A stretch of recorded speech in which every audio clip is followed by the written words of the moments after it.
Many thanks for staying tuned to West Africa Democracy Radio, broadcasting on 94.9 FM, Dakar, Senegal, and online at WADR.org. I am Abdullahi Hassan, welcoming you to Enviroscope.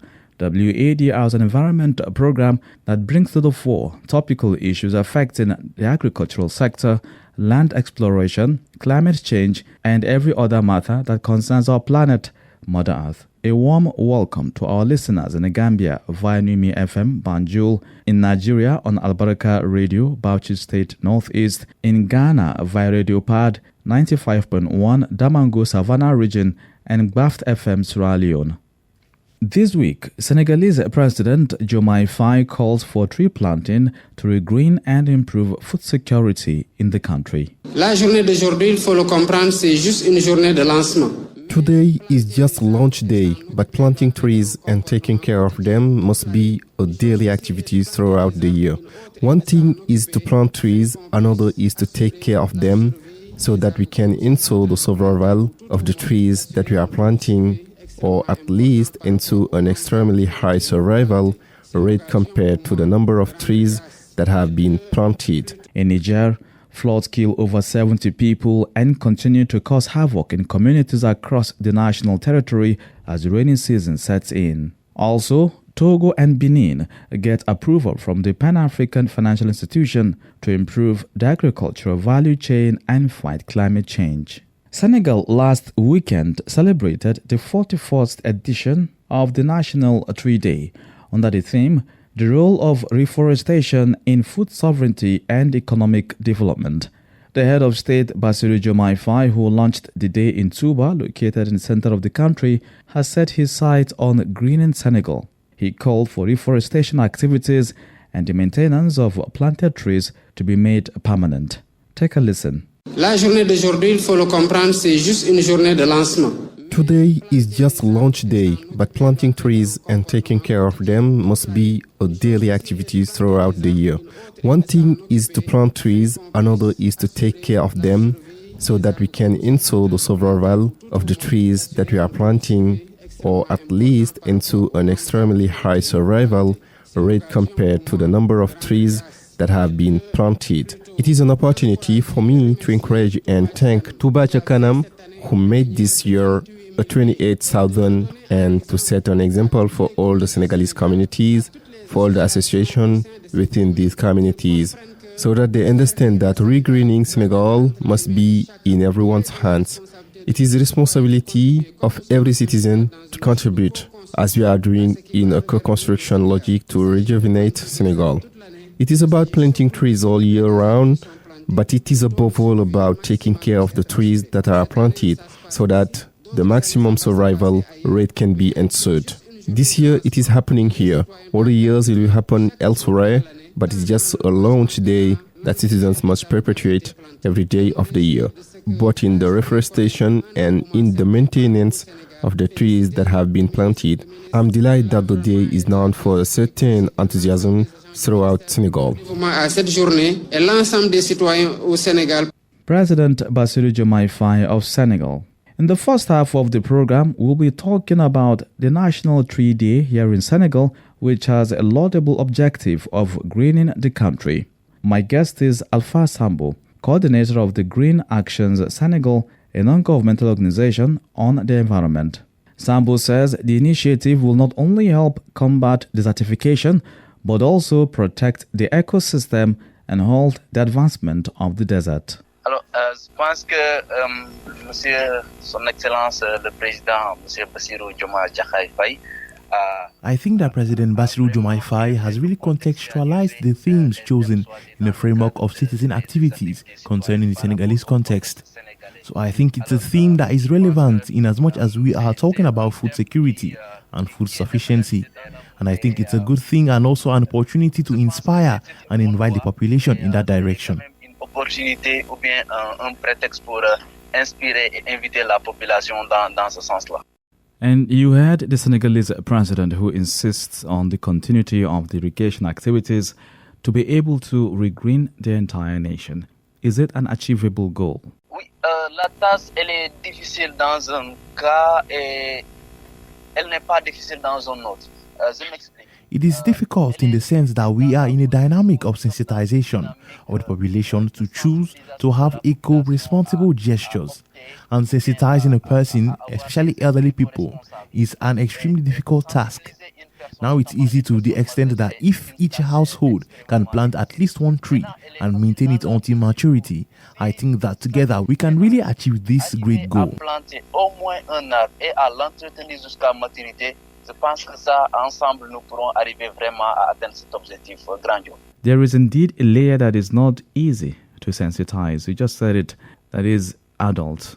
How can we manage to anchor this habit among citizens in general? Oui, je pense qu'il faut vraiment l'encadrer. Si nous voulons amener les citoyens, notamment les adultes. Yes, I think that it really needs to be framed. If we want to bring citizens, especially adults, to adopt these responsible actions, we have to support initiatives. There are lots of initiatives that are part of the work of the European Commission, and most of the time they are discouraged because they don't have support. The President is calling us on this. It's a voice that can really lead people to become aware of having eco-responsible gestures. If these adults see their children today imbibe this culture, because the child is a vector that allows a message to be conveyed, through what we do with the children, the adults can eventually follow this initiative. Ce que l'on fait avec les enfants, les adultes peuvent éventuellement suivre cette lancée. And what is the role of NGOs like yours, the Green Actions Senegal, in this call to perpetuate the reforestation activities? Notre rôle, c'est éventuellement, fondamentalement, de participer à cette initiative très très noble et que nous encourageons. Parce que dès le début, en fait, Yes, our role is to participate in this very noble initiative. We are very proud and we encourage it. Because from the beginning of this initiative, we met to say, wait, the President has called us to participate in greening the country.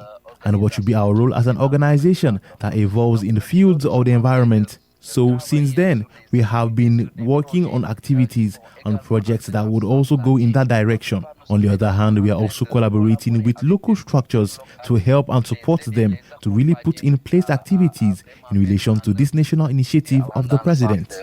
De cette initiative nationale du président de la République, son Excellence M. Bassirou Diomaye Diakhar Faye. What type of projects do you have at the moment? Oui, pour l'instant, nous sommes en train de préparer la mise en œuvre du projet. Yes, for now, we are preparing the implementation of the Mini Green School Project and the Green School Project. I think we have already talked about it. We are going to really expand this framework. In this project, we prefer to plant the usual trees. We are planting trees that will help the population to harvest fruit. There is the Mini Green School Project, the Green School Project, and also other local initiatives such as collaborations with the AEC, who have projects and come to submit them to us. We support them, we help them to put in their initiatives. We also sensitize them because most of the time there are trees that only produce, and so they don't put a lot of effort into them. So we support them, we sensitize them on what to do. For example, instead of planting trees for shade use, we plant trees that will allow the population to have fruit. I really want to send a message to the whole population of Senegal to support this initiative. No matter our political aspirations, our religious conviction, we must support this initiative that will allow Senegal to regain food security, food self-sufficiency, and to change the economic and social situation of the population. De changer les situations économiques et sociales des populations. Alpha Samb, coordinator of the Green Actions Senegal, a non-governmental organization on the environment. Still on our discussion of the day, which is Senegal's National Tree Day, we delve deeper to look at one very fruitful tree considered a godfather among all trees and highly prized in Senegal. This is the mango tree. And so, we sought to find out what is its potential. A question that Yusuf Koli, communications manager of the Association for Ecological Watch in Casamance in the southern region of Senegal, responds to. This year, the patron tree is the mango tree. Hence, its scientific name is Magnifera indica, which belongs to the Anacardiaceae family. It is a tropical fruit tree that produces delicious and juicy mangoes. This plant is very popular in the southern regions of the world. It is known for its use in many recipes. Pour sa saveur sucrée et son utilisation dans nombreuses recettes. What are the potentials of mango? Are they beneficial for health, ecology, and the economy? Alors, les potentialités de la mangue sont multiples. Sur le plan écologique, The potential of mango are multiple. Ecologically, mangoes are resilient in terms of dioxide production. It contributes to the fertilization of the soil and the fight against climate change in areas with moderate temperature. In short, mango plays a major role in the restoration of the soil, and it is a species that has been appreciated practically all over the world. On the economic level, we have too much consumption by the population. It has value everywhere, both in national and international markets. The mango field has also created a lot of jobs in the market and has contributed to the reduction of poverty. In a way, we have noticed that this sector will be able to reach food security in Senegal and in other regions of the world. pourra atteindre donc la souveraineté alimentaire au Sénégal et dans toute région du monde. Mango is a very popular fruit in Casamance, in the south of Senegal. Do you have an estimate in terms of production? La production de mangue s'étale pratiquement dans toute la région de Ziguinchor, sur les 3 départements aussi. The population of mango spreads practically throughout the region of Ziguinchor and in other localities such as Seyou and Kolda. The agroclimatic conditions of the area will be necessary to allow an ideal development for mangoes. We estimate that the annual production of mango is around 240,000 to 270,000 tons per year. So I think it will be necessary today to fully industrialize this sector. Il sera nécessaire aujourd'hui de mettre sur pied une industrialisation de cette. What challenges do you see in protecting mangoes in the south, which are often exposed to climate change and other environmental factors, despite its potential as a lever for food sovereignty in Senegal? Les défis à relever pour porter cette filière dans la région du Sud, plus spécialement en Casamance. The fruit moss is a parasitic species that multiplies particularly in the mangrove and more precisely on the mango.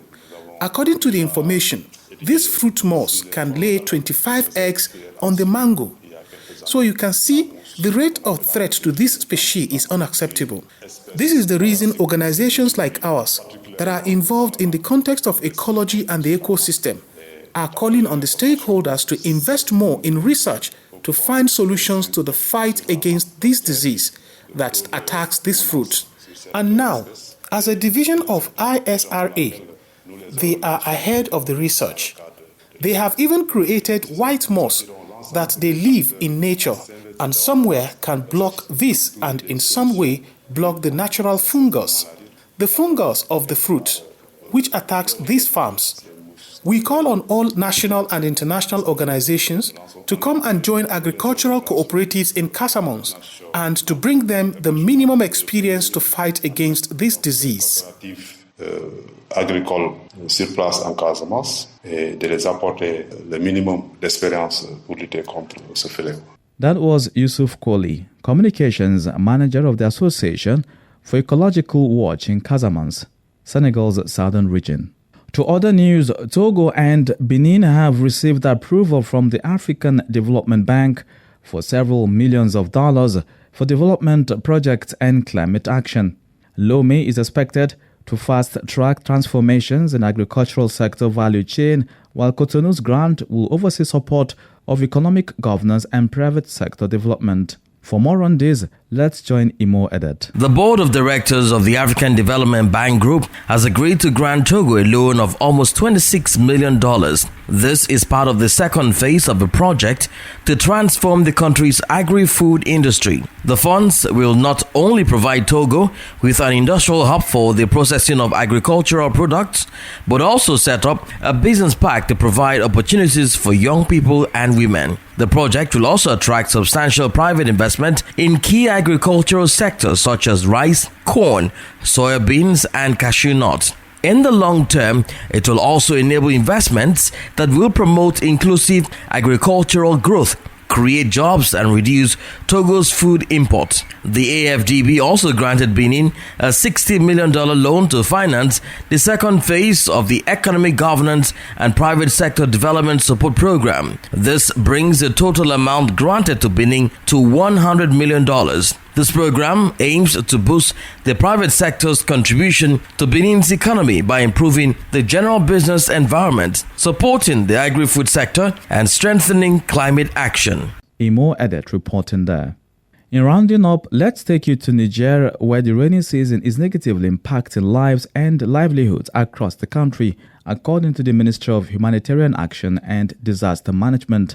From June 1 to the end of July, 77 people were reported killed, 84 others injured, and more than 18,000 people affected. The announcement was contained in a report by the Disaster Management titled Flood Situation.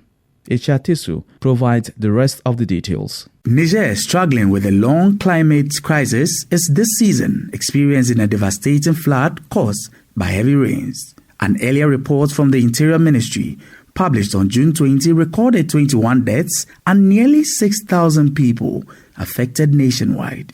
As of July 15, the floods had claimed 53 lives, affecting 2,501 households and a total of 18,098 people, according to United Nations Office for the Coordination of Humanitarian Affairs report. The floodwaters have caused extensive damage, destroying 1,636 homes and 29 classrooms, and killing 10,930 livestock, the OCHA said, citing the Niger Ministry of Humanitarian Action and Disaster Management.